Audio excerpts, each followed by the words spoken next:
শ্রী শ্রী ঠাকুর তার শ্রীমুখে বলেছেন, তিনিই পূর্ণব্রহ্ম সনাতন, সৃষ্টি স্থিতি প্রলয়ের কারণ সত্যনারায়ণ।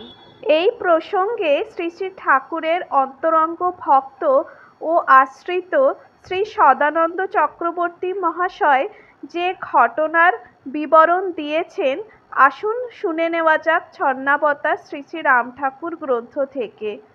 30 দশকের প্রারম্ভে ঢাকা থেকে সদানন্দ দাদাকে সঙ্গে নিয়ে ঠাকুরমশাই এলেন পূর্ববঙ্গের ভৈরব স্টেশনের রেল আবাসনে। সেখানে শ্রীযুক্ত ললিত রায় মহাশয়ের আবাসে শ্রী শ্রী ঠাকুর শুভ বিজয় করছেন।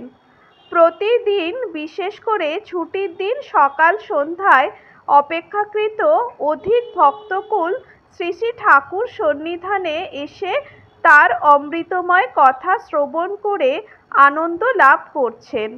রেল আবাসন এবং আশেপাশের আশ্রিত ও অনাশ্রিত নির্বিশেষে ধর্মপিপাসু ভক্ত সমাজে শ্রী শ্রী ঠাকুরের শুভাগমনে সাড়া পড়ে গিয়েছে। স্ত্রী পুরুষ সকলে শ্রী শ্রী ঠাকুরকে দর্শন ও প্রণাম করতে ব্যস্ত। কেউ কেউ নাম চেয়ে নামও পাচ্ছেন। ললিত রায়ের গৃহের চারিদিকে যেন আনন্দের হাট বসেছে। এইভাবে একদিন সকালবেলায় জাতিতে ব্রাহ্মণ স্থানীয় একজন তথাকথিত পণ্ডিত শ্রেণীর ব্যক্তি ললিত রায় মহাশয়ের গৃহাবাসের সম্মুখে এসে পাণ্ডিত্যের গৌরবে গর্বিত হয়ে পণ্ডিত উচ্চ কণ্ঠে বলতে লাগলেন, কই গো তোমাদের রাম ঠাকুর, তিনি নাকি ভগবান, তান রে একবার দেইখা যাই। অহংকারী পণ্ডিতের শ্লেষপূর্ণ বাক্য শুনে সেখানে উপস্থিত সকলেই স্তম্ভিত। গৃহমধ্যে ভক্ত পরিবৃত হয়ে ঠাকুরমশাই একখানা তক্তপোশের উপর তার স্বভাবসিদ্ধ ভঙ্গিতে বসে আছেন। উদ্ধত পণ্ডিতের কথা শ্রবণ করে শ্রী শ্রী ঠাকুর শান্তভাবে বাইরে এসে সেই পণ্ডিতের সম্মুখে দণ্ডায়মান পূর্বক তার দিকে দৃষ্টি নিক্ষেপ করে উদাত্ত কণ্ঠে বলতে লাগলেন, পূর্ণ ব্রহ্ম সনাতন, সৃষ্টি স্থিতি প্রলয়ের কারণ সত্যনারায়ণ, আমি সেই রাম ঠাকুর। পাণ্ডিত্যের অহংকারে অহংকারী পণ্ডিত প্রবর কথাগুলি শুনতে শুনতে শ্রী শ্রী ঠাকুরের মধ্যে কি দেখতে পেলেন তা তিনিই জানেন। উপস্থিত ব্যক্তিবর্গ কিছুই অনুমান করতে পারলেন না। তারা শুধু লক্ষ্য করলেন সেই আত্মাভিমানী গর্বিত পণ্ডিত মুহূর্তের মধ্যে থরথর করে কাঁপতে কাঁপতে সংজ্ঞাহীন অবস্থায় ভূপতিত হলেন। তখন উপস্থিত সকলের মধ্যে চঞ্চলতা শুরু হয়ে গেল। কেউ কেউ তার শুশ্রূষায় ব্যস্ত হয়ে উঠলেন।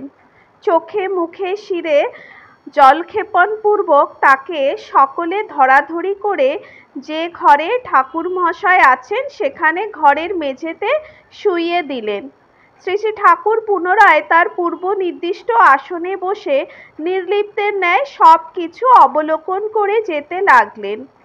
কিছুক্ষণ পরে পণ্ডিতের সংজ্ঞা ফিরে এলো। জ্ঞান ফিরবার পরে দাম্ভিক পণ্ডিত শ্রী শ্রী ঠাকুরের সম্মুখে হাঁটু গেড়ে বসলেন।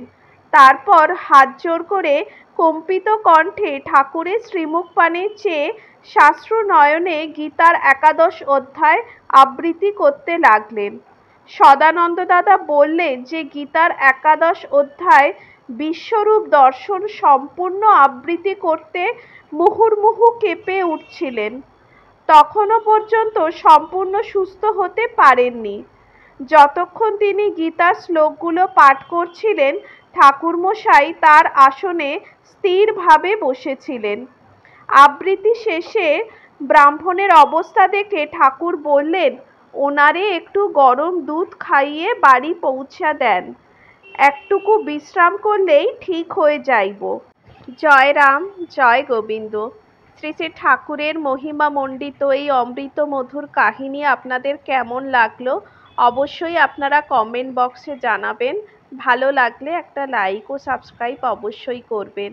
শ্রী শ্রী ঠাকুরের অপার কৃপা আপনাদের সকলের ওপর অঝোর ধারায় বর্ষিত হোক। ধন্যবাদ।